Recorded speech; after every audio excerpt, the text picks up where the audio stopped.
Hey guys, it's Whitney, your family practice PA here, and today I'm going to switch it up a little bit. So far on the channel I've been mostly focusing on chronic diseases, but I've been getting a ton of questions from my patients in clinic recently about the monkeypox outbreak and what they are worried if they have a rash, what it should look like, what are the signs and symptoms, what are treatments, how do you get tested, all of these things. So I wanted to do a video today on all of those recommendations. So I'm actually going to switch over to screen record in just a minute and break down the CDC website and what they're recommending, show some pictures of what the rash looks like, what you should do if you feel like you've been exposed, who should get the vaccine, what are our treatment options, all of these things. I'm going to break it down a little bit further for you, so hopefully we can answer a lot of your questions. If you get anything out of this video, please hit that like button to follow along with both. I'm going to mix in our chronic diseases like diabetes, high cholesterol, hypertension, which is high blood pressure, switching things up, and then also doing some acute diseases like monkeypox. I'm gonna start showing you some of the procedures I do in office and some real life patients and cases that I come in contact with almost on a daily basis. So without further ado, let's switch it over and start looking at that CDC website. Okay guys, so like I said before, I'm on cdc.gov and really looking at their recommendations on monkeypox. So really want to start getting some of the myths out of the way and really start showing, kind of talking about signs and symptoms. I'm going to be completely honest with you. The signs and symptoms are very vague. So the best thing that you can do is, if you have any of these symptoms we're going to talk about accompanying with a rash, or you feel like you've been exposed, the best thing you can do is go talk to your healthcare provider so that we can see it with our own eyes, make a determining factor. There's tons and tons of rashes, everyday causes, all of those things that we need to be able to see. So the best thing you can do is always come and let a healthcare provider see it with their own eyes and put all the pieces of the puzzle together. So the people with monkeypox, a very common area is the genital area. So you can get it on penis, testicles, the labia, the vagina, around the anus.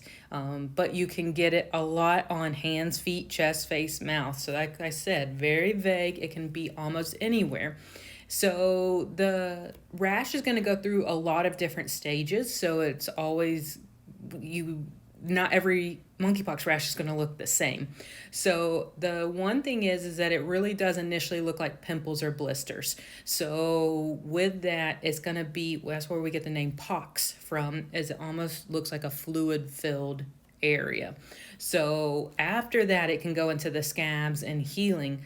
But one thing to know is that you are contagious from the moment the symptoms start till when it has fully resolved, when there's new healthy skin there. So it can be contagious for up to 2 to 4 weeks. So it can be a long course, okay? So we can also get some flu-like symptoms of fever, chills, swollen lymph nodes, exhaustion, all of these. You can have respiratory symptoms, but they're usually coming along with the rash, okay? So within 1 to 2 days, it can start either more as like a flu-like kind of upper respiratory infection, or it can switch over and start with the rash. It can come either or, okay? So really need to be looking out if you have some symptoms with a rash. We need to know. A lot of that can be other viral infections too, so that does not mean you have monkeypox. I'm going to say this throughout this whole video. Go see your healthcare provider so we can determine what the next best steps are, okay? So like I said, the monkeypox symptoms usually start within 3 weeks of exposure to the virus. One thing that also the CDC has been big on is if you have been exposed and you know you have known exposure, you can still get vaccinated to help prevent the infection. So I'll repeat that. If you know you've had a direct exposure, you can go to your health department, who is running the vaccination centers right now, and they're using third parties, but the best thing you can do is talk to your health department or call your medical provider, who can get you in touch with the right people. So almost most healthcare providers can do the testing, but the treatments and the vaccines right now are still coming through the health departments, okay? So you can go to urgent care, you can go to your primary care. They can do, it's done by a swab, and we'll kind of break it down later, but you can have the swab done in the testing. But if you know you've been exposed, you can still get the vaccine to help try to prevent the actual infection. So if someone has the flu-like symptoms, they usually develop a rash within 1 to 4 days, okay? So, and this is what I was talking about earlier. The symptoms can start until the rash is healed is how long you can be contagious, okay?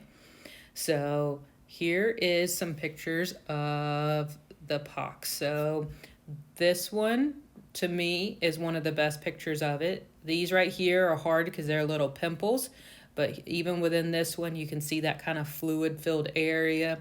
That one's small, but that could also be another type of rash too. So this third one has a good example of it. So these are during the different stages of it. So you kind of have a scabbing type area. And then this is also where you're getting the healing starting to come from the skin, okay? So you can get them on the back here as well. All these pox, you can get them on the palms of the hand. This one's a good picture of that fluid-filled area, more of that typical pox type rash. So you can even see a few more. But yeah, so like I said, this one's probably one of my favorites over here on the right.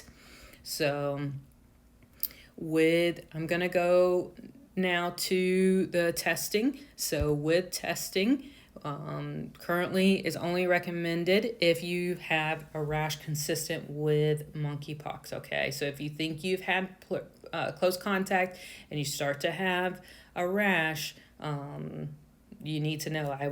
The best thing is if you know you've had close contact with a patient or with a known case is to contact your healthcare provider so we can possibly get you vaccinated, okay? I do personally have 2 patients that are considered in the high-risk group, and they went to the health department. They got vaccinated. No side effects from that at all reported. Like I said, I've only had 2, so I don't want to go too far, and say that, but they tolerated it very well. And really only high-risk groups or direct exposure are recommended. So you can always contact the health department, and they'll walk you through it. So the best thing you can do is contacting your local health department, if not your own healthcare provider. So only healthcare providers can order the monkeypox test. So they send it out to the lab, which is very, very easy. It's a swab of that rash, that affected area. So they will take a swab from that area, and we usually have the results just within a few days, okay? So if your result is positive, your local health department is going to contact you and tell you your next steps. The vast majority of patients do fine with just supportive care. So that's treating the symptoms, isolating, making sure you're watching for any signs of secondary infection. But they will be able to walk you through all of that, okay? So the testing right now is with the health departments is usually free, okay? So the private healthcare can send it to a commercial lab, and the test can be done at the hospital and may also usually, but the health department is your best for free, okay? So the biggest thing that I want patients to take away from this is if you have been exposed, to contact as quickly as possible, because that's when we get the best chance of getting vaccinated. If you're in a higher risk group, so right now those are going to be more our homosexual men that have sex with men. That does not mean they are the only ones, but they are one of the highest risk groups right now that we see it. So that population is recommended to get vaccinated. And so that's going to be our biggest thing. I'm going to come down here into prevention. And it's using safe sex, okay? So this is where we're talking about that gay, bisexual, and other men who have sex with men make up the majority of the cases right now. Now, that has nothing to do with that it's more easily spread within that community. It's just what we're seeing right now. And so those are the ones that with close contact would be recommended to get vaccinated, okay? So this is where it's following the recommended prevention steps and getting vaccinated if you were exposed or at higher risk of being exposed to monkeypox, okay? So the best thing is to protect yourself, protect your community, and then it's coming in here, safer sex, social gatherings, and monkeypox. So knowing all of those things, how it spreads, how we can get you further protected, okay? So this is also coming further in. This is all on that cdc.gov. It starts talking about the vaccines for people who have been exposed to monkeypox and who may be more likely to get exposed, okay? So if you have any questions, you can talk to your local health department so that they can walk you through further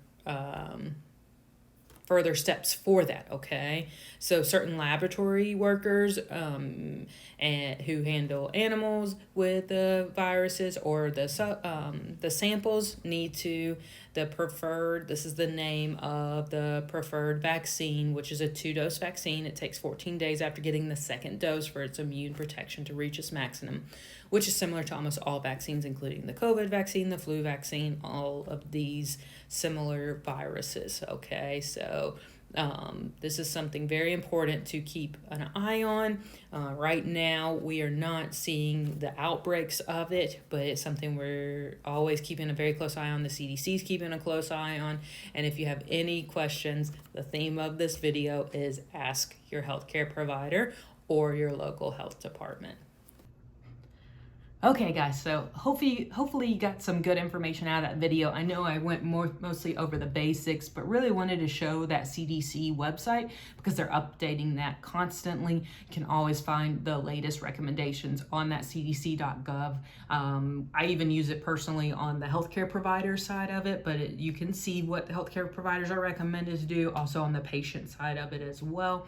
So they're always updating it. I'll keep you updated on this channel too, so if you have any questions, make sure you leave it in the comments below, subscribe so you can follow along, and really I'm always checking those comments, so don't be afraid to ask further questions about it, and I'll keep you updated at the best of my ability. So I'm always keeping up for my own patients, so I'll put it on the channel as well, just so we can give the best recommendations. So like I was saying at the intro of the video, really hope for you to subscribe, follow along. I'm mixing in some chronic diseases to kind of help always be more educated and answer questions, but also staying up to date on the what's going on in the world. So we have some new rounds of COVID vaccines coming out in the next month or two that are going to be really exciting for the Omicron variant. So I'll probably be doing some videos on that, mixing in some real live patients of mine too, with abscesses, with infections, with wounds, with common illnesses,